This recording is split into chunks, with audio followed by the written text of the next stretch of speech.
All right. I think we might go ahead and start so that we don't lose more time. This is a chock full webinar today. Lots of new information that this project was able to allow us to develop. A couple of things up front, Charlotte and Steph, right? Yeah, just wanted to let you all know that we are recording this session for reference later, and we're going to be on speaker view, so you don't have to worry about being on camera. And Steph will be monitoring the chat for any needs or questions, and we're also going to have time to pause for questions throughout the session. So chat those questions. And our team, raise your hands because we're going to be joining you in a breakout group at one point. So that's our team. We love you, but we can't introduce because we got lots to go through. So we're going to start sharing slides now and start with the next slide, I think. So you've got the agenda inside the chat that we're going to run through the findings that are inside the report that this particular webinar is based on. You can go to the next one. And the vision behind this work in this particular report is that every aspiring teacher enters the profession through a program that ensures sustained clinical practice is integrated with study in a high quality preparation program before becoming a teacher of record. In a way, you can say, I'm going to let somebody else, Steph, you got the chat? Okay, because it's popping up on me. In a way, you can say that this webinar is actually a call to higher education to really embrace questions of how we can maximize equity. So if you'll keep that in mind as we move through, that's what we're really trying to shoot for with this particular presentation. Next slide. So we want that vision, but this is the reality of candidates who are inside our programs today. They are buried in all of these financial challenges. Next slide. And what we know from the research is that candidates really can't afford to work for free. Most people already work full-time, lots of people, not most, work full-time inside their teacher preparation programs or their undergraduate programs. 40% of undergrads and 70% of grads work full-time, 20% of those have dependents. So they can't just up and work for free. They acquire as much debt and education as every other place, and then they go into a field that pays them not so well. So acquiring more debt to be able to work for free is not a smart economic move on their parts, and yet that's what they're forced to do. College costs are mostly, 2/3 of the college costs are mostly related to living expenses. So tuition, and the report actually talks a lot about tuition, but tuition has lots of discounts that come through financial aid for institutions, but living expenses, not so much. So we're trying to really figure out ways that we can cover living expenses. And this is super important for questions of diversity because candidates who come from underrepresented backgrounds have family incomes of less than half of candidates who come from white backgrounds. Next slide. Our project has done a national survey of programs. Some of the folks on this call probably have some data inside this set of survey analyses that we've been doing. And I've just got 3 quotes here that you can read. You guys have, I believe you got the chat of the deck itself, so you can follow along on your own computer and read more. I want to get to the sort of techniques as quickly as possible, but I do want to highlight the last one, a quote from one of the respondents. And this is after they've done like a 40-minute survey already. And they're bothering to fill out all this other information. And this was part of one teacher candidate's response. If the financial constraints were lifted, I believe we would see the diversity that we desperately need in education. So we agree with that. And that's what we are trying to figure out how to address. Next. So this report is called the Affordability Imperative, Reducing Costs for Candidates. It's very largely focused on universities being able to play an important role in affordability without reducing quality. So the goal is not to do things on the cheap that aren't going to give us the quality that we need. It's about how can we figure out ways within the current system and even improving quality, can we reduce cost to candidates? With increased affordability, candidates would actually have more time to concentrate while they're learning to teach. I certainly know in my experiences in higher ed, I would have people who were just too tired to engage because they're working jobs and they're doing their clinical practice and they're doing all their coursework. And so making it affordable so they can concentrate on their clinical practice and their coursework together, and that integration of the two is really what we're after here. Next slide. So about this particular report and the webinar shares that we're doing here, and actually really informed all of the case studies that we've been sharing out. More than 40 preparation programs in districts across the nation informed this work. All of the reports have tons of examples and the ideas that came from those examples are all integrated in the reports, but lots of vignettes from across the country. And just so you know, we understand fully that application of these ideas are going to vary locally. We've tried in our sharing to select things that we think are going to resonate widely, and that's what I'm going to turn to next. So the cost savings approaches that we found in this report really fall into three big buckets. One is maximizing access to financial resources. There's a lot of what may be new information there for folks. Then reducing tuition and related costs. There are two major approaches that we found in that kind of work. And then a big miscellaneous bucket of supporting basic needs like housing and food and those kinds of things. So all of those are inside the report, and we will now go to the first. I believe you're going to get a chat on this. This is your cheat sheet. The link that was just chatted is going to take you to this page in the report. This page is really a summary of all of the kinds of findings that we had and the domains of the kind of work that universities can do to reduce costs. So you can see the three: maximizing access, reducing tuition related costs, and additional responsive supports for basic needs. Those are the three big bucket areas. And then there are lots of separate kinds of things that you can do inside those bucket areas. And that's what we're going to go into next. So in that first big bucket of maximizing access to financial resources, we've pulled out four of the approaches that we think are really most potentially impactful for your candidates: general financial aid access, federal work study, workforce development dollars, and income share agreements. And that's what we'll move into next. So structures and reports for maximizing access to financial aid. There are a lot of things. And as a person who used to run programs, I didn't do any of them, but there are a lot of things we could do that would help candidates access dollars that are already there. So one is program processes. So we all in our programs have timelines for applications. We have materials with application information in them. Just incorporating deadline dates for best selection, for best awarding of financial aid, because your institution will have some, first awarding of financial aid date. That's the time where they're going to give the most helpful packages. And by that, it's something like more grants, less loans.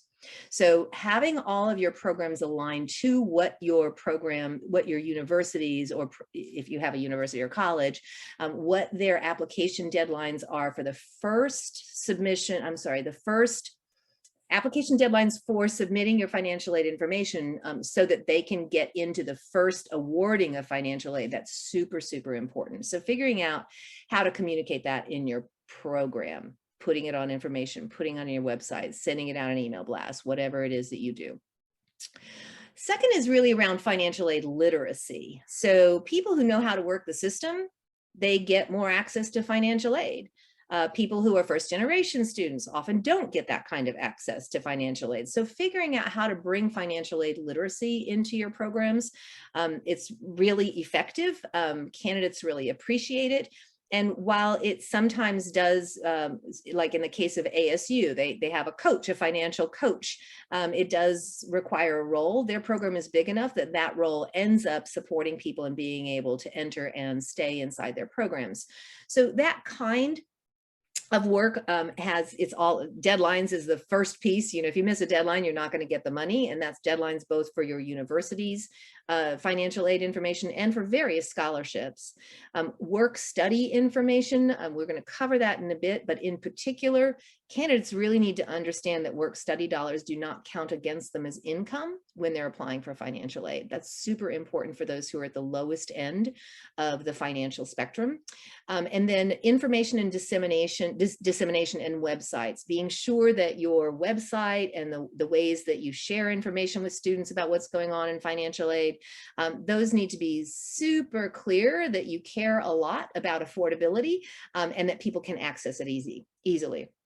Finally, this sense of having your program embrace an eligibility focus on candidates with high needs. So communicate in ways that signal a care for those candidates, and you can help them actually resubmit financial aid when they're in clinical placements, because the way financial aid works, there's an expected family contribution. But if I'm required by my program to be working full-time, I can't be required also to apply to add to my family contribution by having a part-time job. And so that actually can increase people's eligibility for financial aid. So there's a lot of that kind of information in the report. Next slide. So this is both on the website that we are about to share the link on and inside the report with live links. Just wanted to give you an example of the way that some of our resources on reducing costs are organized. This shows you some of the ways that actually gives you examples of places that have done a really good job organizing financial aid information on their websites, making it really clear that financial aid and affordability matters to the program, so the signal is clear that they care.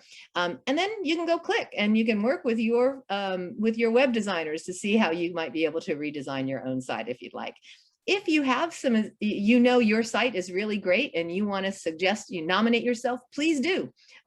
Give us an email, tell us how you would describe it, and we will include you here as another strong website design. So now to work study.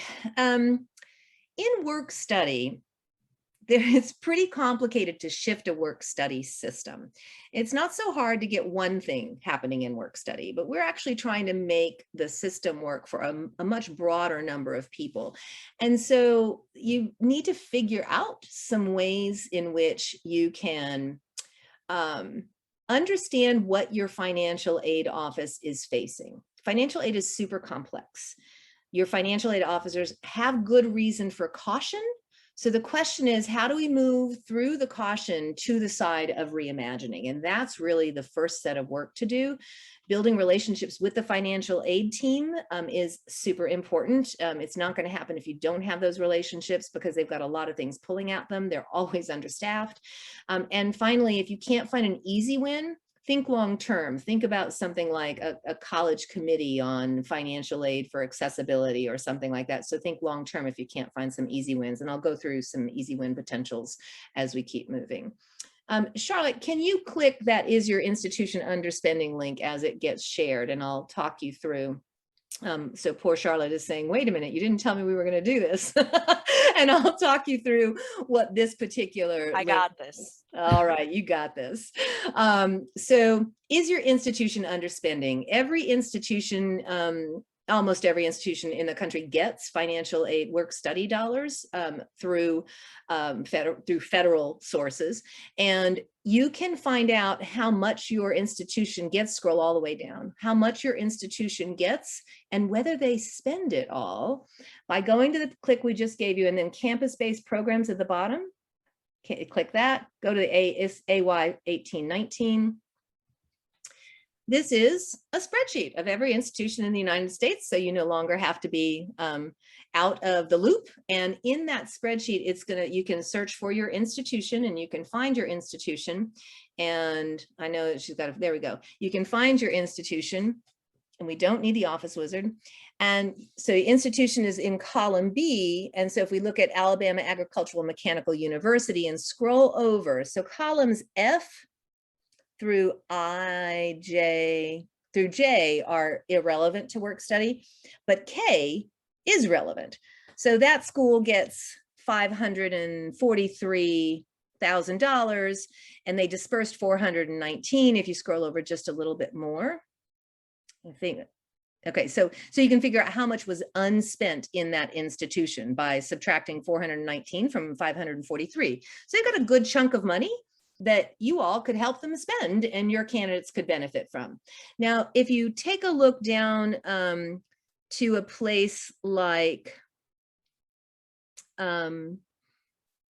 I can't find one right now. Mike, I've done calculations on my sheet. So some places overspend. So they are well over their allotment from the federal government. That means they allot their own resources to support federal work study, and that's great. But it does mean in that institutional context, it will be a little bit harder to make some of these moves happen. So this is an important piece of information first. So we can go back to the PowerPoint now.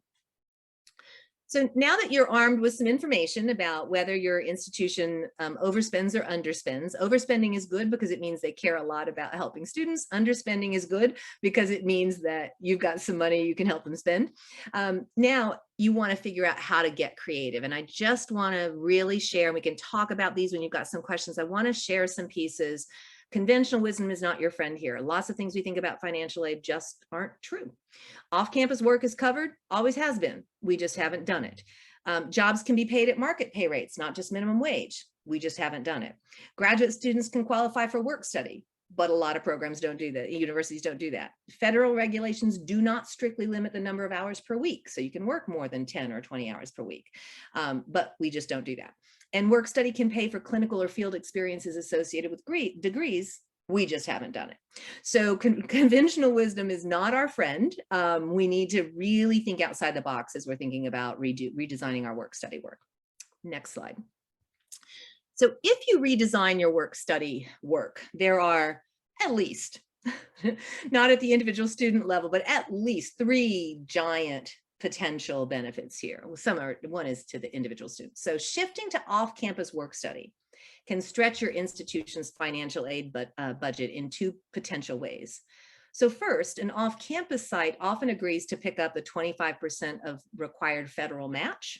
Now, caveat, in some institutions, they actually have a waiver of that match universally, and so that's not going to get them any more money. You may be one of those. Again, that's an institution that really works hard on financial aid, so kudos to you, but that's just not going to be a selling point in your institution.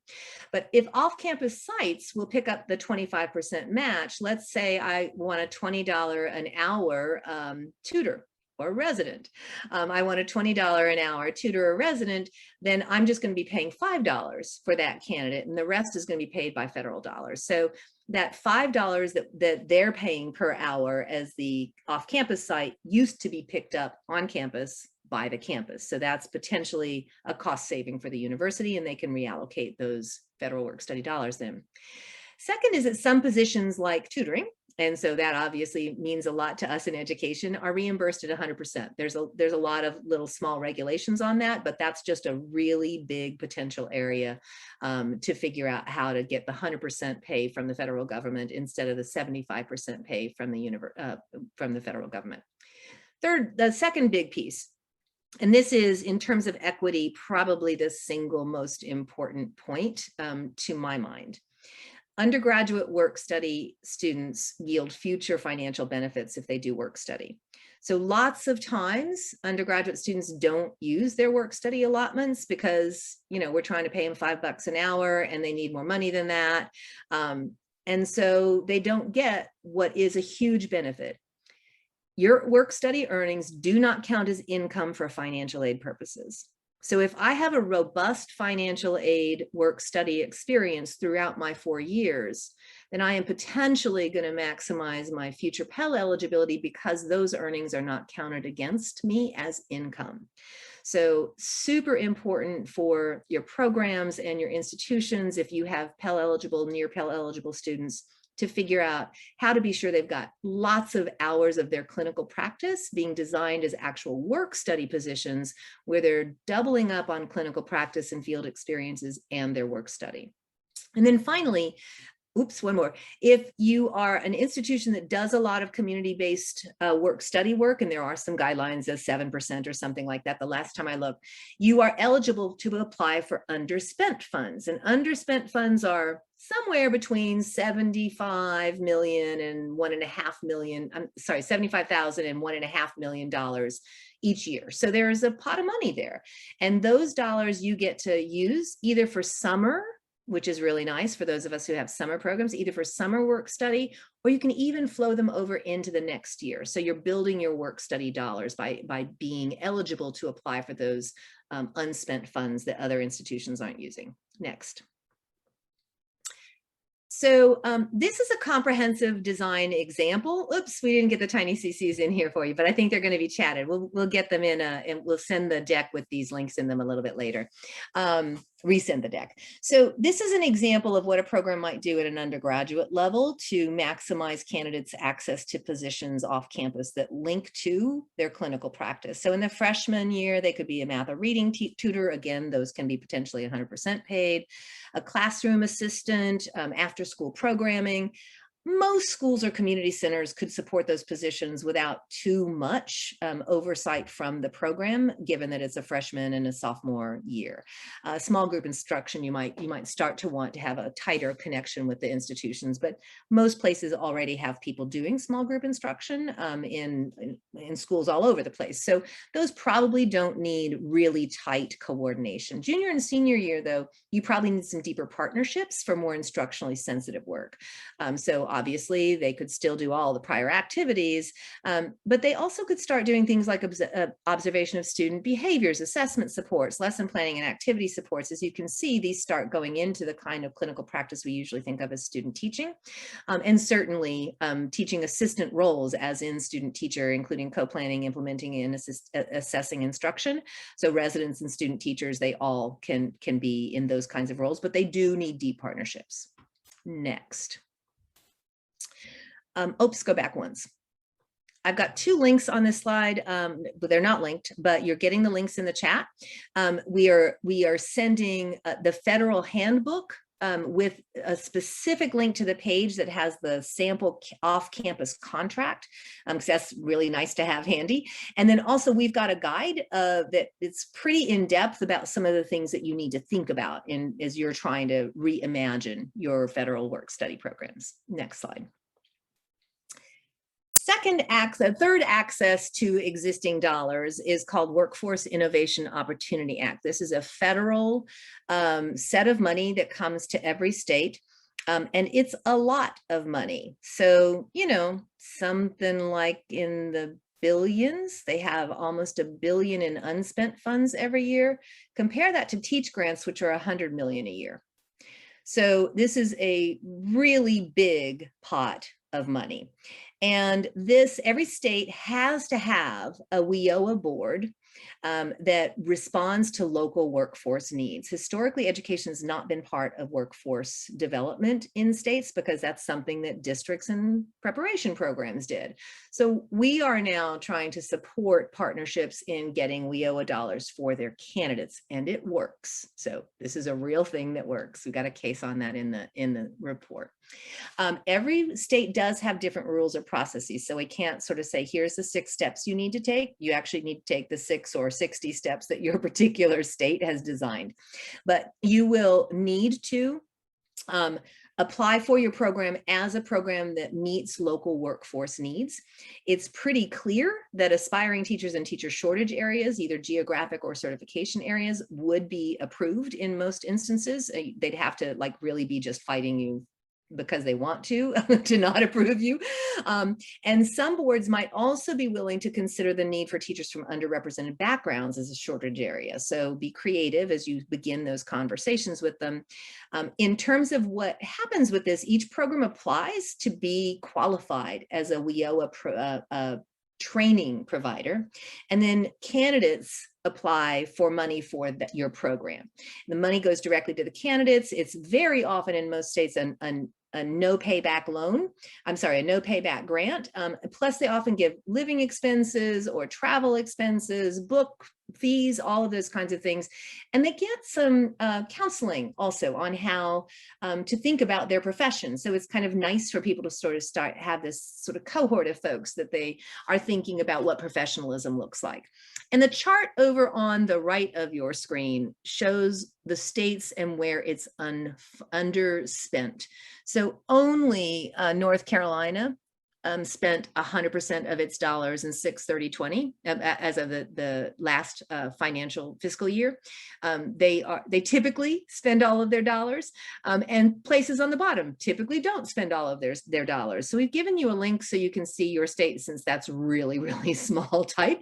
But you can also sort of be armed with the information of how much your state has not spent in WIOA dollars as you go for those conversations. Somebody has asked me whether this has been different because of the pandemic. Not really. They pretty much have almost $1 billion left every year across all the states. All right, last section on accessing resources. Income share agreements are situations where candidates get a break or a grant. So I'm going to talk through two different examples, either a break or a grant on their tuition or for their living expenses. And those, at the university level, it's usually a grant for your tuition.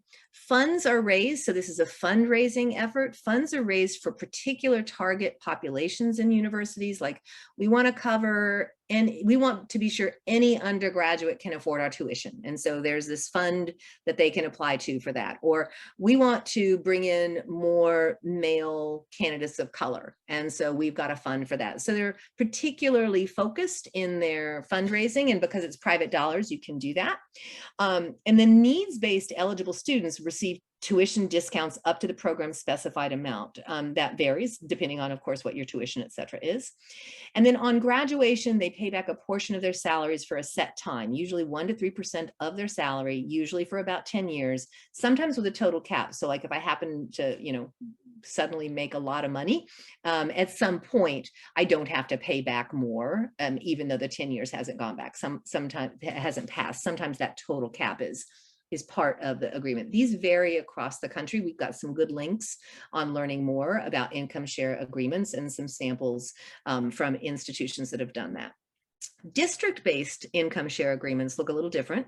They establish a program-specific no-interest loan. So like you've got a district partnership for a residency. The district gives some money. So Chicago Public Schools has done this. They give $15,000 in a no-interest loan.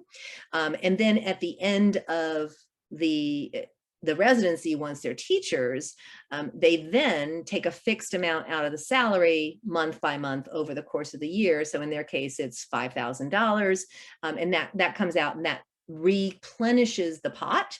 And they're getting people who are well prepared, who are going to stay in their system, and they anticipate that this is going to save millions for them. Next.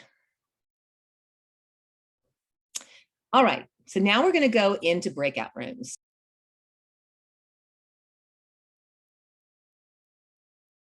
Wonderful. We had a fun discussion in ours. Any quick summary thoughts? I mean, for ours, I think it was, yeah, this stuff is possible. When do we start? Any other groups have anything to share? In the group around the access to financial information, Neil brought up a great point about kind of how information is translated, because there's some information that the program can push out, but then there's also the demand pull side of how information is shared peer-to-peer and how kind of the different nodes of points of access of information and how we can kind of expand on those, which I thought was really interesting. I think you're absolutely right, Neil. And there is a question of whether a program might be able to figure out if it's maximizing its commitment to access by understanding what the students are saying to each other. So we've got an interest in exploring that idea on the side. So anybody who might be interested in understanding what students say to each other about financial aid in your programs, we think that would really tell us a lot. Nice work. Okay, so quick couple of other pieces on this this section on reducing tuition and related costs. We can get that slide up. two major models on reducing tuition and related costs. You can go to the next one. Integrating coursework is the first one. So there's a lot of examples out here. I'm showing you the one that I find to be the most transformative, the most challenging for me as a former faculty member's thinking about whether the way we're doing things is the right way to do things. But there are lots and lots of variations for integrating coursework so that students are not like learning something in a class and then basically learning the same thing, doing the same thing in their clinical placements, right? How can you bring these things together so that the clinical pieces become the hub for some of the work that happens in your coursework? When that happens, programs sort of spontaneously across the nation have found that they can reduce the numbers of courses that candidates are needing to take because it's very integrated. The praxis is very integrated, and that can save candidates money. So that's the point on this one.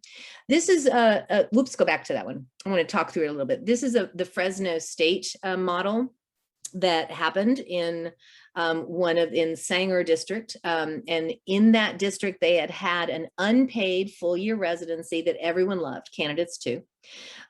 Candidates were saying, look, this is super hard. I'm going a year without pay. Can you at least let me work the summer before? We know this is the right way to go through, but I need to work the summer before. And so faculty started taking a look at that, thinking about, quality questions. They did a lot of research on it. They did a lot of internal inquiry on it.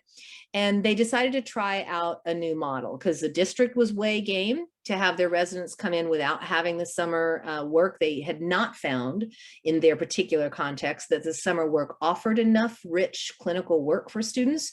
So it was mostly a coursework issue for students in the summer. The clinical work was not necessarily a rich learning environment because of the structures of summer school, et cetera there. So the new model took those 3 semesters, and you can sort of see color coding on different courses. They took those 3 semesters and broke them into, combined them into 2 semesters, and took all of those courses and combined them into 3 different strands. So there's a year-long course now taught by Team 1 in basically kind of the humanities sides of things, and a year-long course taught by Team 2 in the STEM side of things. And then there's year-long clinical work in the classroom, which is integrated with all of the work in those other 2 strands. So students now have 3 syllabi for the whole year. And it really reduces a lot of stress on them.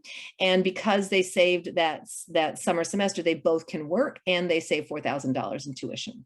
Next slide.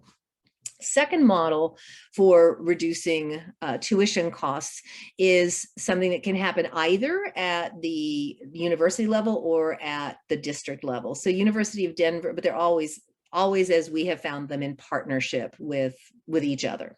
University of Denver and Denver Public Schools has a residency program. And because of the ways that all of the costs and supports happen from the district and the numbers of people that they enroll, the university is able to offer a $16,000 tuition reduction, which for paraprofessionals coming in can be put over 2 years.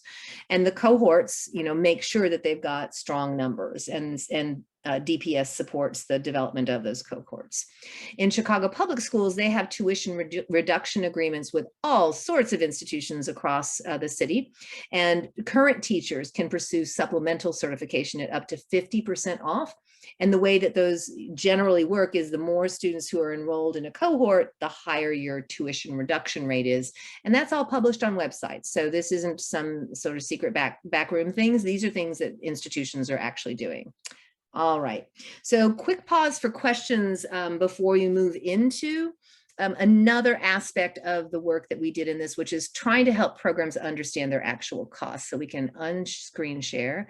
We're also going to lose a couple of our Prepared to Teach members who are going to prepare for another webinar, is our community of practice work that's happening. So bye to those of you who are going to make sure that that's all set up. And want to know if there's any questions that we should try to address. Anything in the chat right now? No? Okay, good. So Divya, I'm going to pass it to you then. Great, thank you, Karen.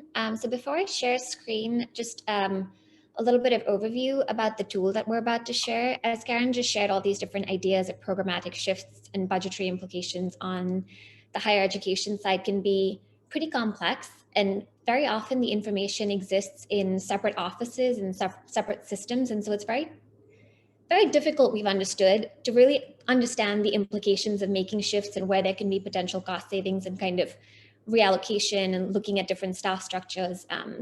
And so this tool that we're about to share, we're hoping to bridge the information gap here such that all of the information from the budgetary office and all these implications are readily accessible to leadership as they consider shifts in their systems. And so I'm just going to do a quick screen share. And for those of you who do not enjoy Excel, I apologize. Let me just pull this up here.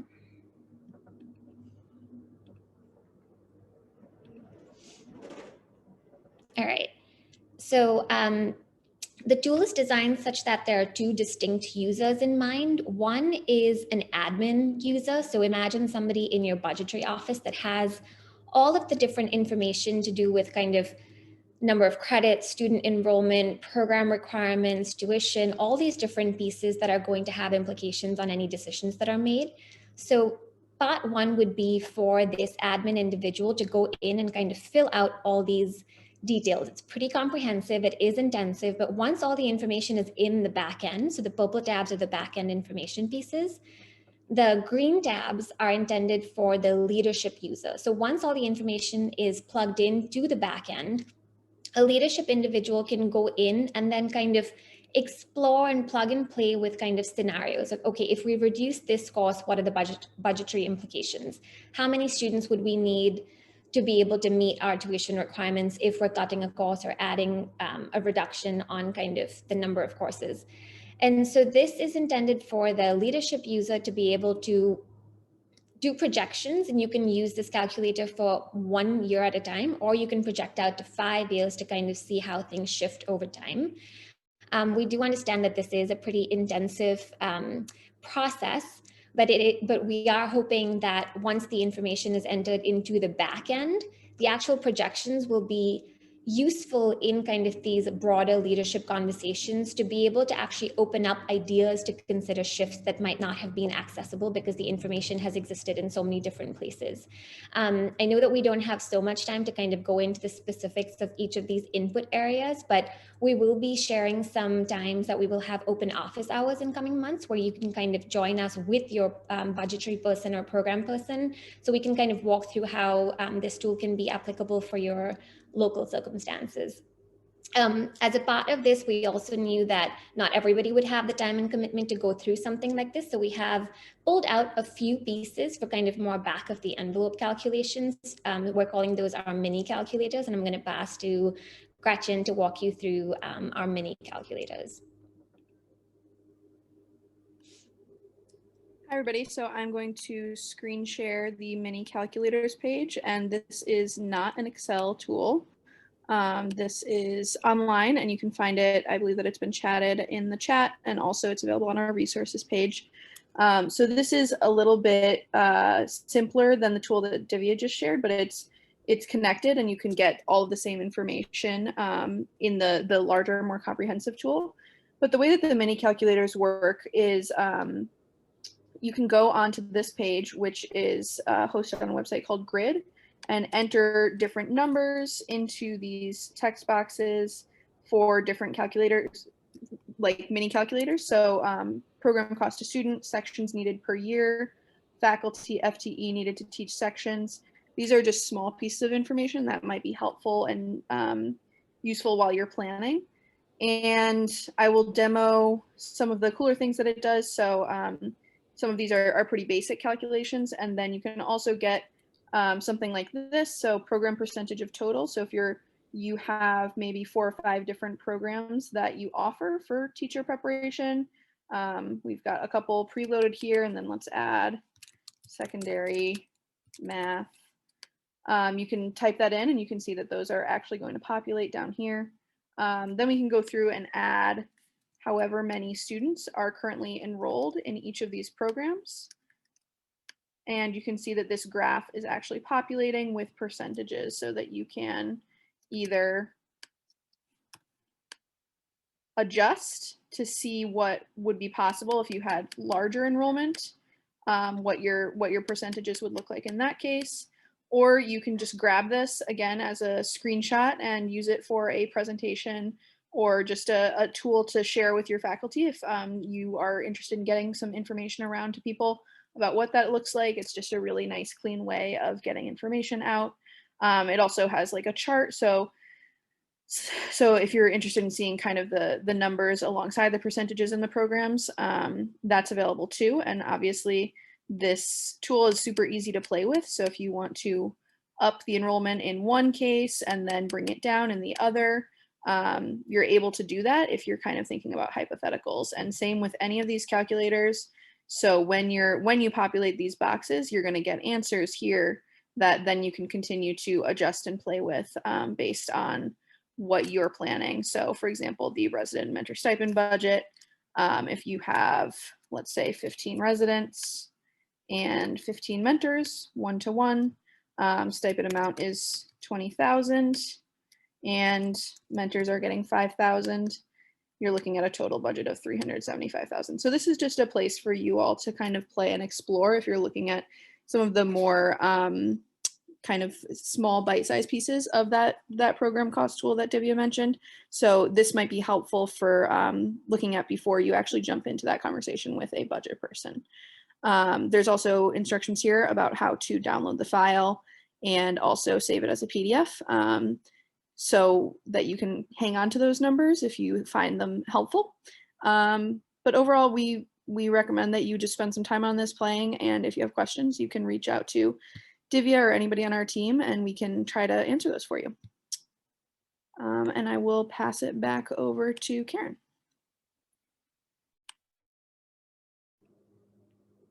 Sorry, any quick questions on that from anyone?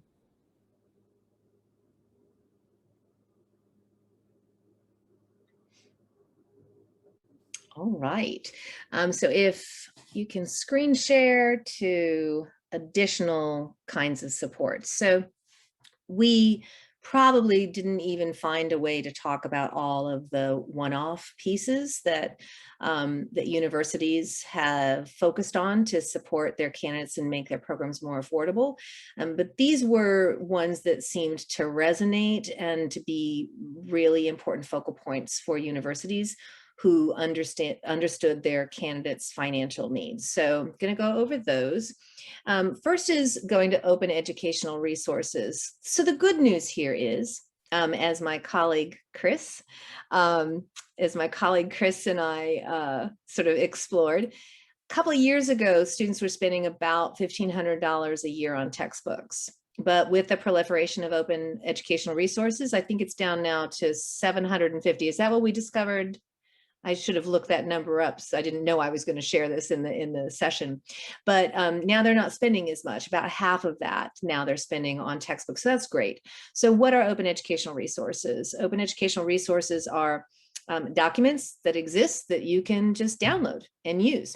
And those OER resources often have textbooks. So the first link there is to a pretty comprehensive national piece, and the second link is to some SUNY textbooks, including the one that our colleagues at SUNY Oswego have helped write around literacy instruction. And they also actually use that for professional learning opportunities with teachers in their residency partnership schools. So very good resources there. Cool thing about these, you can adjust them. So if you want to adjust some of the language in it, you can. These, just like our documents, as you can see, we're Creative Commons licensed down at the bottom. You can use our materials and you can rebrand them. But you do need to give us credit that the original came from us, the original ideas, but you can make them applicable to your local sites because it's your local sites where the work's happening, and that's what we want to be able to happen. Same for open educational resources, and they're free to candidates. Emergency loan funds, very important campus set of resources for students. Most campuses have them. Interestingly, most students don't know about them. So less than half of students actually know there's an emergency loan fund. So again, back to this sort of financial aid literacy, sort of financial literacy, that if you run into something, we do have some resources on campus. Housing, very much a question of of what candidates can do during the summer, if you're requiring a summer portion to your program, during breaks, if they're supposed to be on the P12 calendar instead of on the university calendar, what are they supposed to do if they're a dormitory student, or if they weren't planning to necessarily move in yet? Are there ways that you can use unclaimed dormitory space to support your candidates during those kinds of times? And also, when students are housing insecure, are there ways that they can have short-term, very low cost rental sort of situation inside dormitories? So those things are happening across the country. And just as a piece of information, as you explore something like that on housing, find out what your campus does for the athletics departments, because they often have exactly this kind of situation for housing. So it's very possible that you already have some approaches that could allow you to sort of piggyback on those. Food, lot of students are food insecure, especially those students that we want to have access to the profession. So what does it look like if they really are in a low income situation, to help them understand how to get access to whatever food pantries or food funding sources might exist in your state? Lots of partnership programs have made it very clear and easy for their candidates who are eligible to access those things. Healthcare, ideally, it's not something, as I'm going to confess, this is the one thing that we have not found happening in the kinds of ways that we think should. Occasionally, people who are paraprofessionals are able to keep their healthcare when they go into a program, but we've not found anything aside from that. But healthcare is a huge problem. So what does it look like for your candidates to have really accessible, low-cost healthcare, whether that's through a university program or a district program? Starting those conversations, because that's going to be a barrier for so many people. Childcare, lots of people have figured out ways to work childcare. They sometimes use their graduate students who are on a graduate assistantship to provide childcare at the same time that courses are being offered. They sometimes have courses taught inside school buildings, and they have somebody coming to that place to also provide childcare. So there's a lot of ways that people are finding the resources to provide childcare for candidates who can't otherwise attend classes or can't afford somebody to be their babysitter. And finally, transportation. Lots of ways to provide transportation, I would say, in a big city. Figuring out how your program can help people have enough money to take your subways and buses so that they can get to their sites really matters a lot. And a lot of colleges have a very robust civic engagement, community engagement, they call it different names, but civic engagement set of work that very often has vans and takes people out into communities. And guess what? Our schools are in communities. And those communities are very often the schools that we want to be in service to. And so figuring out whether or not your candidates can be part of van routes to get to the different schools that you have clinical practice in is something that you can think about. All right, so next slide, Zach. So we've got some guiding questions for programs. The ones on this slide are at a really high level, just kind of as reflective questions to sort of close out the session. We also just chatted a resource that has very more specific questions under each of, remember that your cheat sheet chart?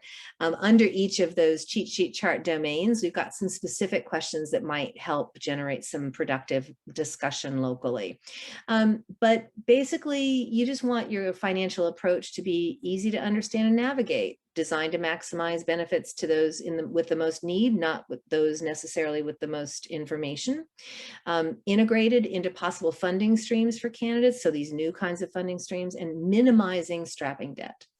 And then as our current program, minimizing overlap between courses and maximizing learning occurring through strong clinical placements. That's a whole set of curricular work, and ensuring candidates' basic needs are met. So those are some really big guiding questions that we think, if conversations and sort of self-assessment around these areas had some time to sort of germinate, that action steps for localities would really be able to be productive.